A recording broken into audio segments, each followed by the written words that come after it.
everyone, how you doing? So today we are going to have a look at the Qilin, or the mythological creature that is known as the Chinese unicorn.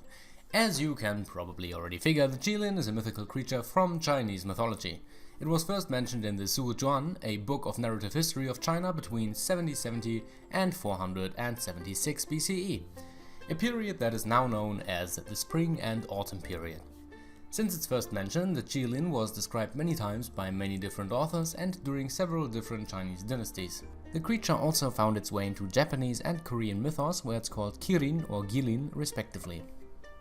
But since there are some important differences between these three, let's focus on the Chinese Qilin exclusively. The Qilin itself is shown or described to be a four-legged, horse-like creature with hooves, antlers, a mane, thick eyelashes and a flowing beard, as well as having brilliantly radiating scales. With these features, it has a certain similarity with the Chinese dragon. It is said that the Qilin arrives when a righteous ruler takes the throne or to signal the arrival of a sage.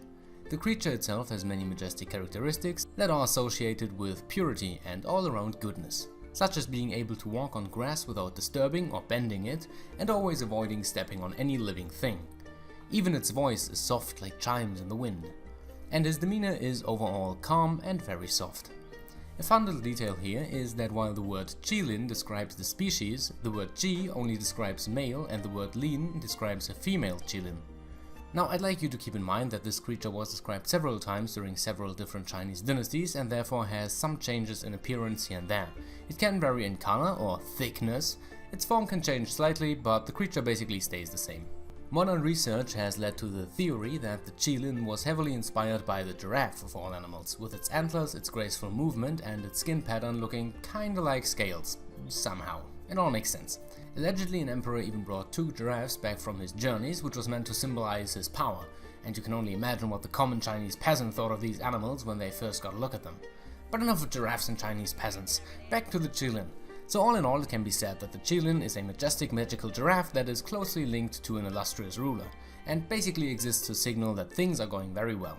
One last thing before we end this video is the weird translation thing, because apparently Qilin is often translated into unicorn, even though a unicorn is quite different from a Qilin in numerous ways.